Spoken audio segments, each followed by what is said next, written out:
पाहत आहात mid day Marathi news channel. चला सत्य बघूया। महाराष्ट्रातील ताज्या बातम्यांसाठी आमच्या चॅनलला सबस्क्राइब करा आणि न्यूज व्हिडिओ आवडल्यास लाईक शेअर करा। तुमचं प्रेम अफाट आहे आणि खरंच मी भाग्यवान आहे। आज माझ्याकडे त्यांनी पक्ष फोडलाय, पक्ष चोरलाय, धनुष्यबाण आपली निशाणी चोरले, तरी देखील जातोय तिथे गर्दीच गर्दी उसळते। आणि हे बघितल्यानंतर त्यांच्या पोटात आणखीन दुखतंय। पोटात दुखलं की आणखीन गर्दी वाढते, मग आणखीन पोटात दुखतं, आणखीन गर्दी वाढते। मी तुम्हाला सगळ्यांना धन्यवाद देतो। इथे माझं स्वागत झालं, शिवसेनेने तर केलंच, पण खास करून काँग्रेस आहे, राष्ट्रवादी आहे, सर्व आपल्या मित्रपक्षांनी अगदी दिलदारपणाने स्वागत केलं आणि इथे सुद्धा त्यांचे कार्यकर्ते इकडे आलेत। शिवसेनेच्या वतीने मी एकच सांगेन की नवीन समीकरण झाल्यानंतर आपली पहिली निवडणूक आहे। हे समीकरण का करावं लागलं, कसं झालं, हा इतिहास तुम्हाला कल्पना आहे, पण हे नवीन समीकरण आपण सरकार तर चालवून दाखवलं। 2.5 वर्ष अगदी तुम्ही सांगायचं उत्तम होतं का कसं होतं, पण चालवलं। मग त्याच्यामध्ये शेतकऱ्यांची कर्जमुक्ती असेल, 10 रुपयामध्ये शिवभोजन असेल, आपत्ती काळातली मदत असेल, काही असेल, आणि कोरोनाचं संकट, त्याही काळामध्ये देशामध्ये जे सर्वे होत होते त्या सर्वेमध्ये देशातला सर्वोत्तम मुख्यमंत्री म्हणून नाव माझं येत होतं, पण काम तुमचं होतं। तुमच्या सहकार्यामुळेच ते होऊ शकत होतं। त्याच्यामुळे आपण प्रशासन चांगलं करू शकतो हे महाविकास आघाडीने दाखवलेलं आहे। आता निवडणूक कशी विरोधकांची डिपॉझिट जप्त करून जिंकून दाखवू शकतो त्याची पहिली निवडणूक आहे। लोकसभा निवडणुका आता तोंडावरती आलेल्या आहेत आणि याच क्षणाची आपण सगळे वाट पाहत होतो। तसं पाहिलं तर गद्दारी होऊन आता जवळपास 2-1 वर्ष झाले। मी 2 वर्षात आलेलो नव्हतो, कारण म्हटलं 2 वर्ष जाऊ द्या, आपल्यापेक्षा कर्तबगार असतील हे गद्दार तर दाखवतील दुनियेला, दाखवा ना तुमची कर्तबगारी। जे माझ्यावरती आरोप करत होते की यांनी उद्धव ठाकरेंनी घरी बसून राहिले, अरे मी घरी बसून राहिलो तरी एवढी लोक माझ्यासाठी काय येतात? आणि तुम्ही आज जे दारूदारी फिरताय, नुसतं सरकार आपल्या दारी, तसं नाहीये। हे मेंढे तिकडे भाजपच्या दारी कटोरा घेऊन जात आहेत रोज। काय करायचं मग ते सांगतील, उठ म्हटलं का उठायचं, बस म्हटलं का बसायचं। आणि तसा करणाऱ्यातलं मी नाही, तसा करणाऱ्यातलं मी नव्हतो। त्याने इकडे कठपुतळीचा खेळ पाहिजे। सूत्र ती दिल्लीमध्ये आहेत, मग ती दोरी हलवली, कठपुतळीचा खेळ तुम्हाला कल्पना आहे ना, काही गावात असेल अजून। मग वरती त्याची सूत्रधार असतात, एक बोट उडवलं की खालती जे कठपुतळी असते तिचा हात वर होतो, दुसरं केले की तंगड्यावर होतात, आता तिसरं केले की खाली डोकं वर पाय होणार आहे यांचं। तर आपण तसे काही नव्हतं, यांच्या हातातलं बावलं नव्हतं। आणि म्हणूनच आपल्यातल्याच काही लोकांना गद्दारी करून मग ते 50 खोके, ती घोषणा विसरू नका। कारण तिथून सुरुवात झाली, नाहीतर आपण काय दिलं नव्हतं यांना। इथल्या सुद्धा खासदाराला कोण होता तो, काय केलं त्याला, कशी त्याची भरभराट झाली। हळदीचा प्रक्रिया प्रकल्प सुद्धा हा मुख्यमंत्री म्हणून मी मंजूर केला होता। हे काही वेळेला थोडंसं गर्व वाटतो, पण सांगावं लागतं, कारण ते नाही सांगणार। प्रकल्प दिला आणि हळद लावून तिकडेच त्या बोहल्यावर चढले। सगळं काही दिलंय ना, खासदारकी दिली, आमदारकी दिली, अगदी मेंढेला सुद्धा सगळ्यात महत्वाचं खातं दिलं होतं। काही जणांची भूक अशी असते ना, ज्याला भस्म्या रोग म्हणतात, की किती खाल्लं तरी भूकच भागत नाही। आणि काही जणांची अशी असते की एवढं खातात की अजीर्ण होतं। म्हणून आता जे गद्दार गेलेत, काही जणांची भूक क्षमत नाही म्हणून गेलेत, आणि काही जण जे खाऊन खाऊन अजीर्ण झालं त्या अजीर्णावरती उपचार करायला म्हणून गेलेले आहेत तिकडे, की खाल्ले बाबा आता एवढं सगळं, पण आम्हाला तर शिक्षा वगैरे नको, आम्ही तुमचे पाय धुतो, बूट चाटतो। पण परवा राहुलजींनी सांगितलं ना, तुम्ही ओळखला असाल कोण नेता, ओळखले की नाही? सोनियाजींकडे गेले आणि सांगितलं की काय करू मी, एवढं खाल्लंय आता की तुरुंगात जावं लागेल, आता मी तुरुंगात जाऊ शकत नाही. आणि हीच यालाच म्हणतात हुकुमशाही. जे सगळे ईडी सीबीआय इन्कम टॅक्स मागे लावून एकतर तुरुंगात जा नाहीतर भाजप किंवा मिंढेकडे जा. आणि एखादा असा संजय राऊत असतो की अरे तुमच्यात हिंमत असेल तर टाका, किती दिवस तुरुंगात टाकताय.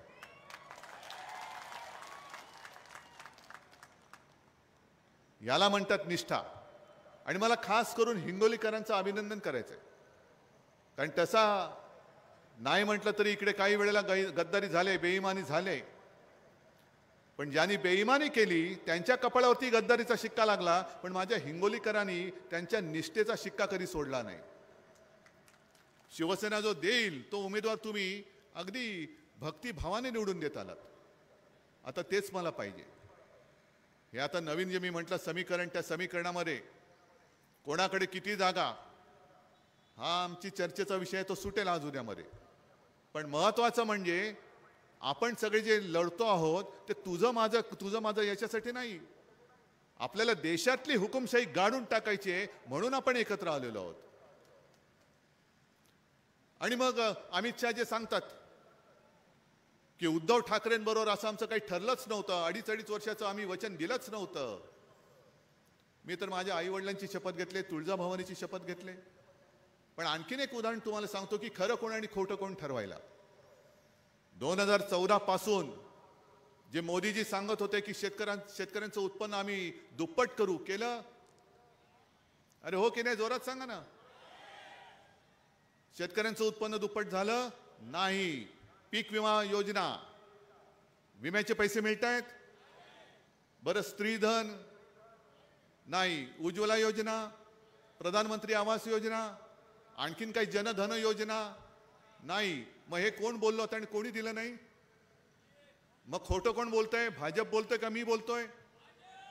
जो माणसं, जो पक्ष माझ्या 140 कोटी, हे त्यांच्याच भाषेतला हा शब्द आहे, 140 कोटी जनतेशी अगदी दिवसा ढवळ्या खोटं बोलू शकतो, मग तोच माणूस, त्यांचाच अध्यक्ष त्यावेळेला जे होते अमित शहा, ते मला आता खोटं ठरवत आहेत. पण अमित शहाजी, तुम्हाला एकच सांगतो, तुमच्यापेक्षा ठाकरे कुटुंबियांना आणि ठाकरे घराण्याला महाराष्ट्र जास्त ओळखतो. मी तर आव्हान दिलेलं आहे की तुमच्या घराण्याचा 7 पिढ्यांचा इतिहास मांडा, अमित शहांच्या 7 पिढ्यांचा इतिहास मांडा, अगदी मोदीजींचा सुद्धा पूर्वजांचा 7 पिढ्यांचा इतिहास मांडा, आणि माझा उद्धव ठाकरेचा 7 पिढ्यांचा इतिहास मांडा. विचारा कोण कोणामध्ये, जनतेमध्ये किती लोक आहेत. कुठून तरी यायचं, टपकायचं. आपण सुद्धा फसलो होतो, मी सुद्धा फसलो होतो. कारण मला तेव्हाही असं वाटत होतं, जे शिवसेना प्रमुखांना वाटलं की नाही, हिंदुत्ववादी काहीतरी पाहिजे, एक हिंदुत्ववादी सरकार. हिंदुत्ववादी म्हणजे दुसऱ्या धर्माचा द्वेष करणारं सरकार नाही. कारण अनेकदा शिवसेना प्रमुखांनी आपल्याला सांगितलं की शिवसेनेचं हिंदुत्व हे राष्ट्रीयत्व आहे. देवळात घंटा बडवणारा मला हिंदू नकोय, शेंडी जानवाचं हिंदुत्व हे आमचं हिंदुत्व नाही, तर देशद्रोह्यांशी आणि अतिरेक्यांशी लढणारा मला हिंदू पाहिजे, हे आमचं हिंदुत्व आहे. आणि हिंदुत्व आहेच, ते भाजपमुळे बदनाम होतंय. म्हणून जो एक वेगळा वर्ग, अगदी मुस्लिम सुद्धा आज शिवसेनेसोबत का येत आहेत? कारण आपण भाजपला सोडलं, आपलं जे खरं हिंदुत्व आहे ते नाही आपण सोडलं. आपलं हिंदुत्व वेगळं आहे. आणि ह्यांचं जे थापा मारणारं हिंदुत्व आहे ते हिंदुत्व हे थापेबाज असूच शकत नाही. मी येताना आता सहज गाडीमध्ये सोशल मीडिया, ते इंस्टाग्राम, यूट्यूब वगैरे आहेत ना, तुमच्याकडे पण फोन आहेत, मग त्याच्यामध्ये मोदीजींची एक क्लिप आले. असंच कुठल्या तरी एका घरात गेलेत, साधं विटांचं घर आहे, मग एक महिला उभी आहे तिकडे, गरीब महिला आहे. मग त्यांना मोदीजी विचारतात की आपको ये घर मिला, कैसे लगा है? बहुत अच्छा लगता है. आपको छत मिला? हाँ ये मिला, वो. बरोबर आहे. मग तिला विचारा गॅस कब मिला? आता दुर्दैवाने काय झालं, त्या महिलेला ज्यांनी हे बोलायला शिकवलं होतं त्याच्यात ते उत्तर द्यायचं त्यांनी राहून गेलं. आणि महिलेने सांगितलं की गॅस आम्हाला कालच मिळालाय. म्हणजे आज प्रधानमंत्री जाणार म्हणून काल गॅस कनेक्शन दिलं. मग त्याच्यावरती प्रधानमंत्री काय सांगतात की आजपर्यंत संपूर्ण देशात 10 कोटी लोकांना आम्ही गॅस कनेक्शन दिलंय, तुमचा नंबर नेमका 10 कोटी आला. किती बोलायचं खोटं, काय लाज लज्जा शरम काही नाही. आता संजय देशमुख इकडे बसलेत. गेल्या 8-10 दिवसापूर्वी मी यवतमाळ वाशिममध्ये होतो, तिकडे सुद्धा तेच. त्या कलावती म्हणून बाई, अमित शहानी बेधडकपणाने लोकसभेत सांगितलं कलावती जी को घर गॅस पाणी ये वो मोदी जी ने दिया. आणि लगेच दुसरी म्हणजे पत्रकार सुद्धा काही हुशार आहेत, त्यांनी लगेच ती एडिट केलेली क्लिप आहे की कलावती बाई सांगतात की हे सगळं खोटं आहे, मला जे दिलं ते राहुल गांधींनी दिलं. एवढं म्हणजे खोटं बोल पण रेटून बोल. आता सुद्धा जो परवा एक देवेंद्र फडणवीसांचा इंटरव्ह्यू मुलाखत तुम्ही पाहिली वाचली. हे जे मिंदे सांगतायत की उद्धव ठाकरेंनी शिवसेना प्रमुखांचे विचार सोडले म्हणून आम्ही पुन्हा भाजपच्या नादी लागलो, तसं नाहीये.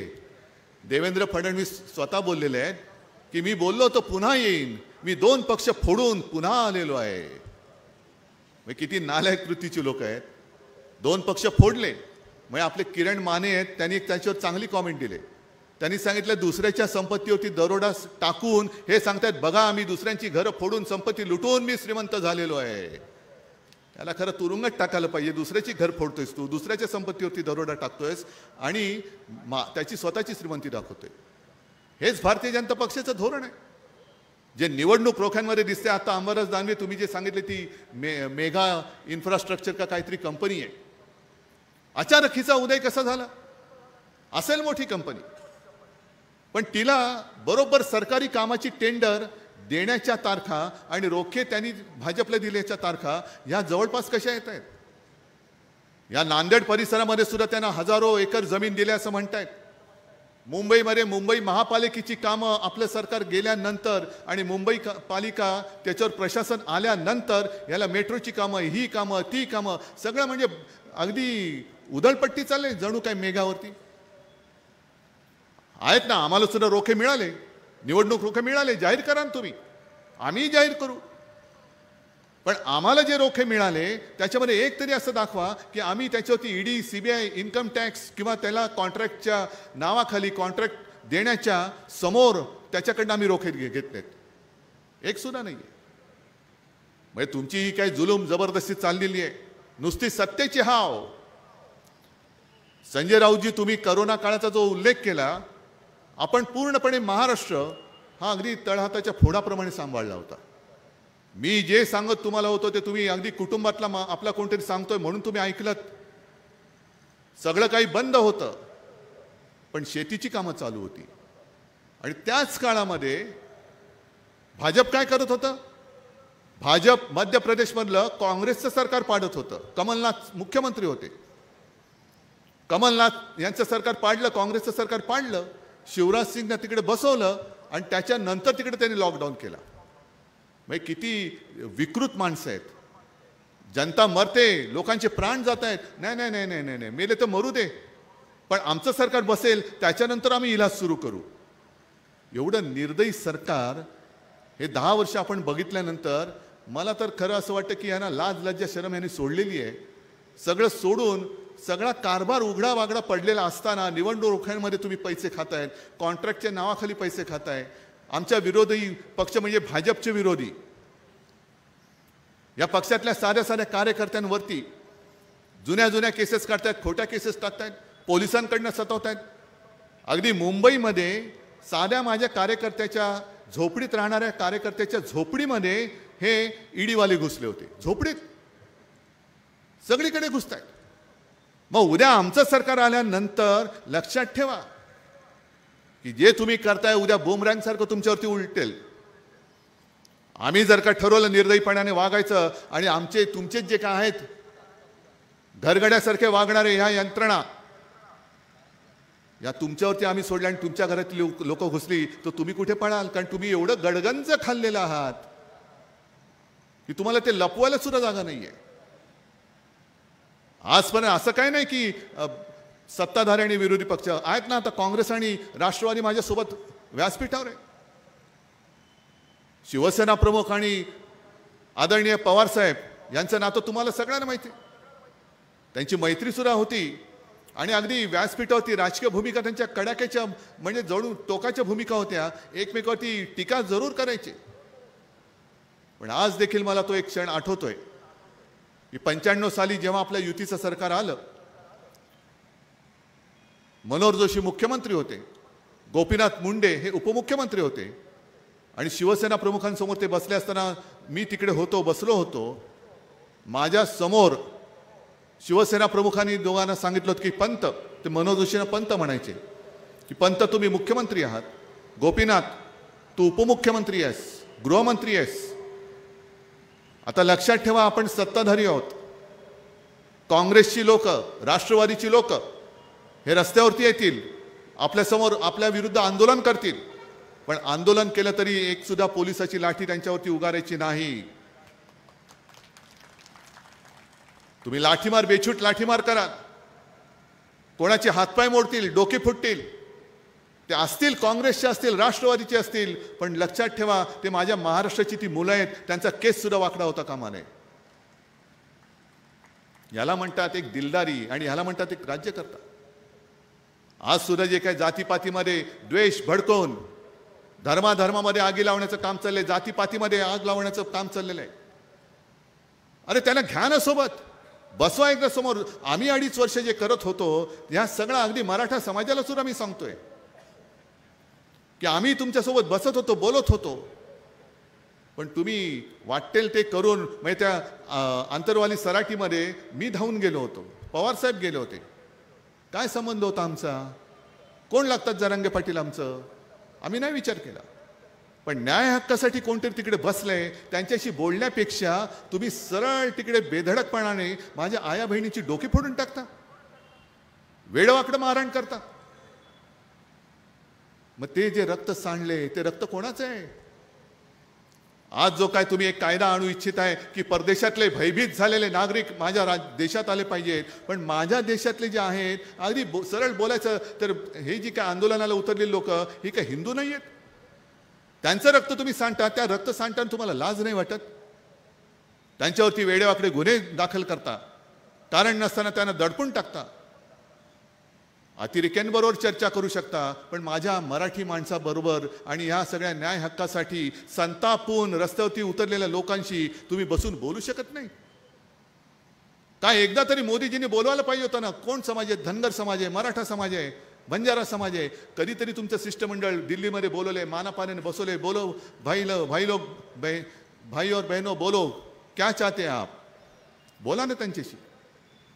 पण बोलणं दूर, अतिरेक्यांशी बोलतील पण शेतकऱ्याशी नाही बोलणार, अतिरेक्याशी बोलतील पण न्याय हक्कासाठी रस्त्यावरती उतरलेल्या तुमच्याच मतदारांशी तुम्ही बोलत नाही आहात. हे सरकार कोणतं धरायचं? आणि शेतकऱ्यांसाठी तुम्हाला खास सांगतोय, मी तुमच्या व्यथांचा पाढा वाचायला आलो नाही, कारण तुम्हाला माहिती आहे, तुम्ही सांगाल की अरे आम्ही हे भोगतोय, तू नुसता बोलतोयस.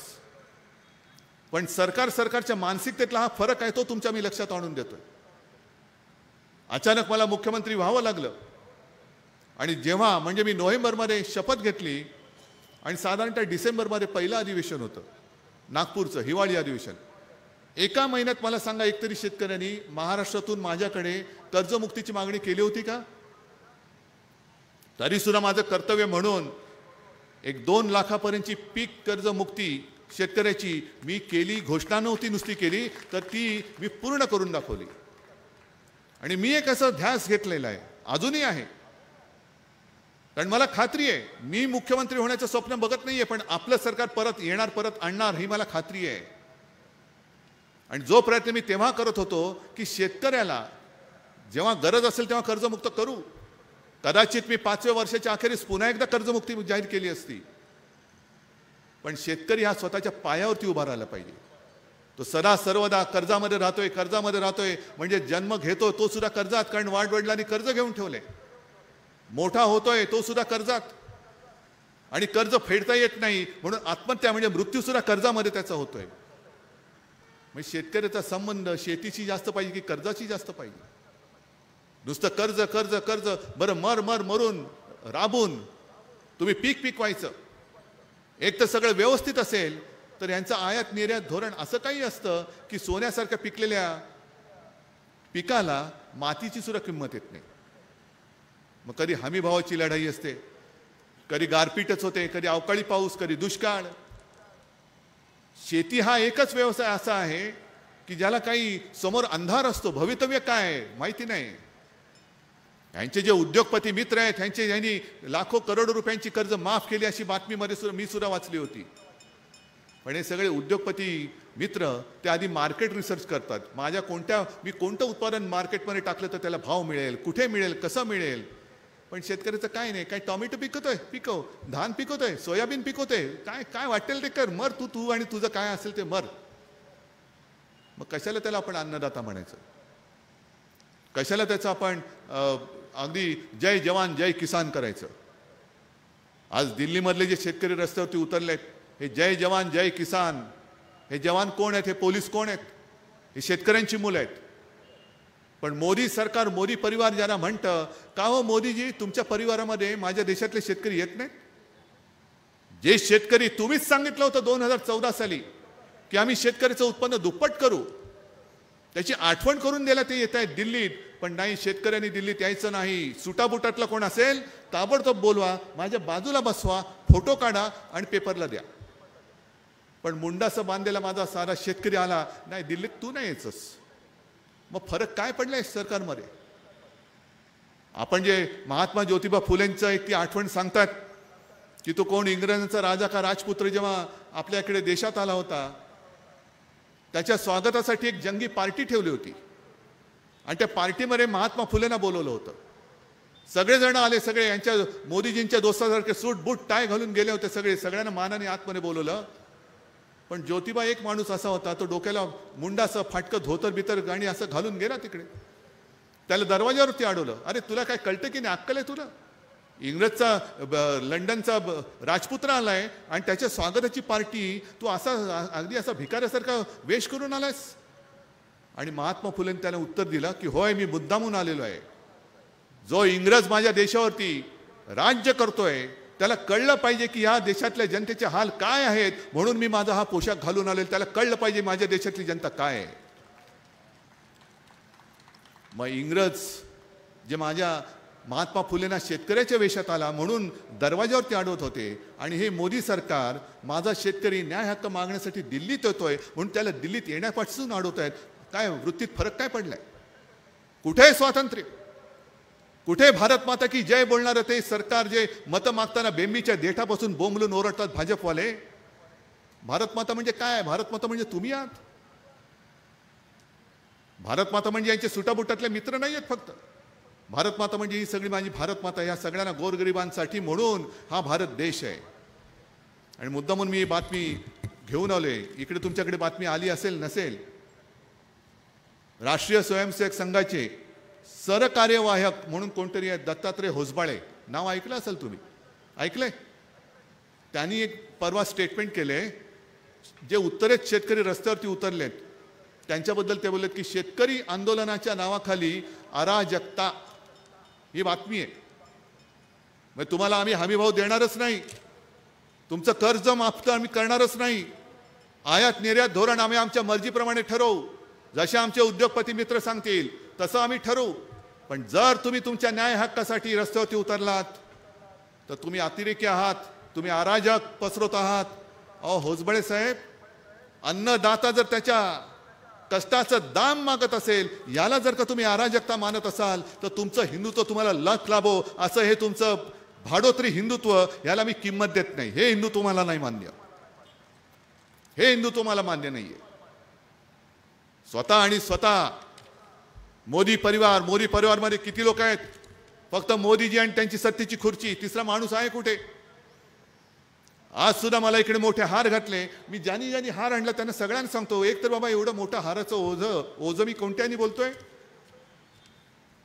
तुम्हाला वाटेल हाराचं ओझं काय? ओझं म्हणजे कसं आहे की तो नुसता फुलांचं वजन नाहीये, त्याच्यात तुमच्या भावना, विश्वास आणि अपेक्षा त्याच्यामध्ये साठवलेल्या आहेत. हे माझ्या खांद्यावरती मला पेलू शकेल की नाही, ही माझ्या मनात एक चिंता असते की अरे तुम्ही किती मोठा, हार नुसता मोठा नाही, तुमच्या अपेक्षाही मोठ्या आहेत, तुमचा विश्वास मोठा आहे. पण म्हणून मी सांगतो की तो असा हार पसरवा, सगळेजण या, सोबत या. आणि मोदीजींनी जे मध्ये केलं, राजनाथ सिंह पाहिलं तुम्ही, त्यांना एक मोदीजींना मोठा हार घालत होते. राजनाथ सिंह म्हणजे एक बडी आसामी होती भाजपमधली. ज्या वेळेला मोदीजींचं नाव प्रधानमंत्री पदासाठी सुचवण्यात आलं, ते सुचवण्याचं काम भाजपचे तेव्हाचे अध्यक्ष राजनाथ सिंह यांनी केलं होतं. आणि आता काय दिवस आलेत, एक मोठा हार घालतायत. राजनाथला वाटलं की आपण सुद्धा त्याच्यात जावं, म्हणून त्यांनी घातलं डोकं मध्ये. लगेच अमित शहानी सांगितलं, गेले राजनाथ बाजूला, फक्त मी आणि मीच. ही अशी मीशाही आहे, एकाधिकारशाही आहे, हुकुमशाही आहे. आणि आता हे सगळं भ्रष्टाचाराने लडबडलेलं गडबडलेलं हे सरकार. खरं म्हणजे मला असं आता वाटतं की मोदीजी, तुम्ही अजून एक योजनेची सरळ घोषणा करून टाका, भ्रष्टाचार अभय योजना. म्हणजे काय की तुम्ही किती भ्रष्टाचार करा आणि भाजपात या, आपका बाल भी नहीं बाका होगा, ये मेरी गॅरंटी आहे, मोदी गॅरंटी आहे. जसं हे तुमच्या इथले गेले तिकडे, येता की जाता, म्हणजे मी काढलं होतं ना, देता की जाता, तसं भाजपने सांगितलंय, येता की जाता तुरुंगात. हे गेले, नाही नाही येतो येतो येतो येतो. असे सगळे भ्रष्टाचारी तिथं का मिळवावा, भाजपा पक्ष वाढवावा. आणि अशा नखशिखांत भ्रष्टाचाराने बरबटलेल्या पक्षाला परत एकदा आपलं आयुष्य तुम्ही बहाल करून टाकणार आहेत. मी सरकार नाही म्हणत, मी तुमचं आयुष्य म्हणतोय. मत केवळ मोदींना नाही आहे. आणि एक लक्षात घ्या की आपल्या सगळ्यांचं भविष्य हे मोदींच्या हातात नाही, मोदींचं भविष्य आपल्या हातामध्ये आहे.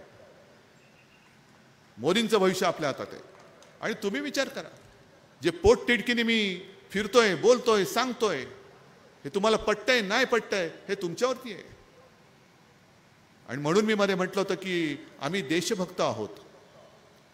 काल काय झालं, मी ह्याला त्यांना उत्तर दिलं परवाच्या सभेत. कारण सगळी इंडिया, अगदी काश्मीरपासून कन्याकुमारीपर्यंत प्रत्येक राज्याचे प्रमुख पक्ष आणि प्रमुख नेते हे त्या व्यासपीठावरती होते. आणि समोर अथांग पसरलेलं जनसागर होता. आणि मी नेहमी जी सुरुवात करतो, जमलेल्या माझ्या तमाम हिंदू बांधवांनो, भगिनींनो आणि मातांनो, हे काय सोडलेले नाही.